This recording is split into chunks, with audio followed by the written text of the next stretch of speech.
The chase by the Great Eight has been happening for the better half of the season this year, and nobody really expected this particular record to ever be broken. Actually, in 2016, Alexander Ovechkin said that the goals record set by Wayne Gretzky back in the 90s was never going to be broken because it sounds like a number that is absolutely ludicrous, which it was. You know, there's a lot of records in sports that a lot of people assume are never going to be able to be caught for one reason or another. What Wayno had been able to do throughout his career was unprecedented, obviously, and heralded as the greatest of all time, which is why he's the great one. Then this Russian goal-scoring machine came over to the NHL, and all he has done literally since landing here is score goals, rip net, clap bomb city. He'd sit in his office, ball would come, or puck would come over. How's it going? Stick to net, guaranteed. I'm a Pittsburgh Penguins fan, so Sidney Crosby, Geno Malkin, Chris Letang, Marc-Andre Fleury, and the boys, they were winning Stanley Cups at the beginning of Ovi's great career, but he was the biggest rival. Will he ever be able to get it done? Well, he did. He wins a Stanley Cup, celebrates the hell out of it, becomes a babyface, and now he's a man who's going to be remembered as the greatest goal scorer in the history of hockey. Congrats to him, because not only is he a goal scorer, not only has he been around and putting the NHL on his back for a long, long time, decades and plus, almost 2 decades in this entire thing, but he is a dog. You're talking about a guy who's willing to fight. You're talking about a guy that was willing to stand up for his teammates. You're talking about a guy that has been loyal to the Capitals. You're talking about a guy that his teammates love. And you're talking about a guy who crack open an ice-cold beer after having a great night. This guy is everything that you want to think of whenever you think of hockey, you know. And does he have the greatest smile? Maybe not. Is he the most handsome guy?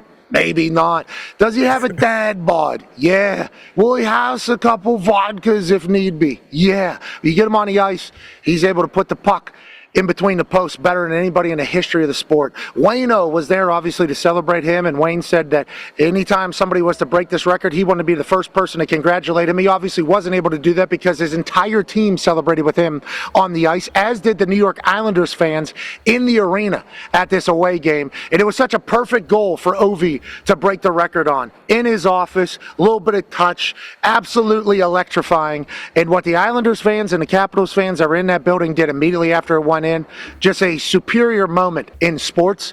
And let's go to a man who used to host a show called That's Hockey Talk. Frankie Skates in the back. Nick, obviously this was a record nobody thought would be able to be touched. This dude's special, and I think we're lucky that we... Oh, I think there it is. Yep. There's the freeze. Yep.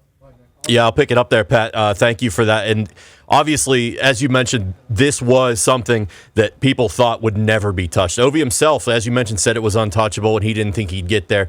The ability to stay healthy for this long and play at a high level is crazy. I mean, we're almost 20 seasons into this thing. He broke his leg earlier this year. Mm-hmm. That's not talked about enough, and he only missed a handful of games with a broken tibia. And he comes back, and he just keeps scoring 40 goals at a 39-year-old at that pace is unbelievable.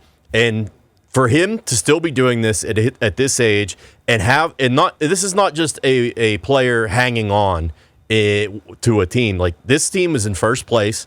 They are dominant, and he is a massive piece of it. So it's awesome to see it happen in real time. It's history in the making. It's great to see everyone come together and celebrate it, because for a lot of his career, he was polarizing in the sense that, you know, he wasn't the best defensive player. He was people would call him a one-trick pony. All he would come down, skate down the boards, cut to the middle and shot, or post up on the power play, and they'd feed him shots, and no one could stop it. It didn't matter. He evolved.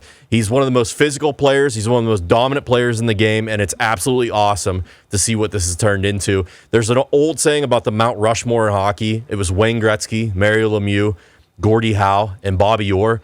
And now you can't take any of those guys off. They're just going to have to carve another mountain, and it's going to be Ovi, it's going to be Sid, maybe Nick Lidstrom, and you talk about like guys who have a chance to earn that 4th spot, like McJesus, Connor McDavid, or maybe a Cale Makar or Nathan McKinnon, someone like that. But it's absolutely awesome to see, and it's incredible for the sport. Yeah, and I saw Wayno right after saying, hey, you get to 900, I'll buy you a car. So maybe Ovechkin keeps going. Do you think this is it, Nick? Like, is he done? Has it been talked about as him kind of retiring, sailing off into the sunset after this run? Or do we think maybe, Ovi runs it back one more time? I think I don't think he's done. I think a while ago, maybe this might have been it. This might have been the only thing to play for. But now the Capitals are a good team again. They kind of went through a mini rebuild a couple years ago where they were not playing well. And now they're back on top. They're poised to make another cup run. So why walk away now? I mean, at the pace he's going, you play 2 more seasons, you got a shot at scoring 1,000 goals and making this record almost absolutely untouchable for certain. And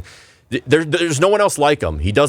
He's not the hardest trainer. He's not the hardest worker. What? Look at him, just pounding Ice a cold brew. Coors Light. Gotta love it. Allegedly drinks, Diet Pepsi on the bench, Look eats at his this. Flamin' Hot Cheetos, and just still goes out there and crushes and dominates the game. He's one of one. There'll never be another like him. He does it his own way. He takes all the criticism and just keeps going through it. He's been healthy his entire career. Like I said, that just goes to show the breaking the leg thing earlier this year. Absolutely insane to come back and play through that and recover from that so quickly. And it's uncanny. And I don't know how you match it. I don't know. He's a unicorn. He's one of one.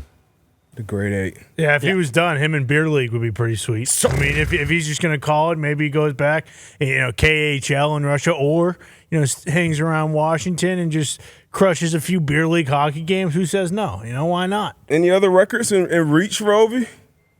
I'm sure there's like some power play goal records and things like that, but this was the main one. This was the focus.